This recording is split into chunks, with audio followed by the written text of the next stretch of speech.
ঘরটা মুছে ফেলো তো, আমার ফ্রেন্ড আর ওর বাচ্চারা আসবে, ঠিক আছে? ওকে মা, আমি এখনই ঘর গোছাই ফেলতেছি। আচ্ছা মা, তোমার কোন ফ্রেন্ড আসবে? চোখে দেখিনি, এখন কথা কম বল আর তাড়াতাড়ি গিয়ে কাজটা কর, এখনই কর।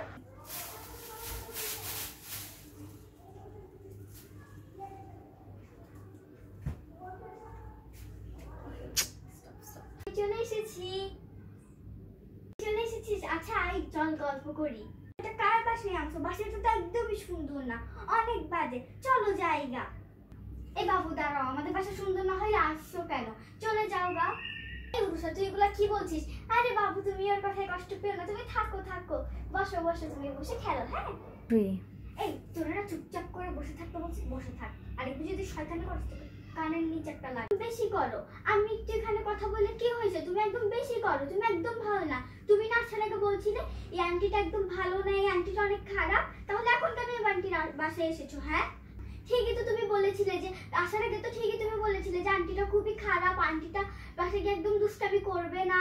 হ্যাঁ এখন কেন আন্টিটির বাসায় এসেছো? আয় হায় জুলি, তুই আমাদের নামে এগুলা বলিস তোর বাচ্চাদেরকে?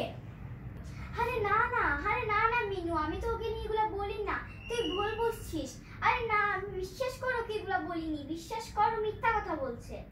আরে মা না, নিশ্চয়ই নিনি বাচ্চাকে এগুলাই বলে এসেছে, এর জন্যই তিনি বাচ্চা বলছে। বাচ্চার কি মা কোনোদিনও মিথ্যা কথা বলে? আয় খেতে আয়। হ্যাঁ চল, সেটাই ভালো। তোকে তো দেখবো বাসায় গিয়ে, দাঁড়া। আমাকে মারিও না, বাসায় গিয়ে আমাকে মারবে না।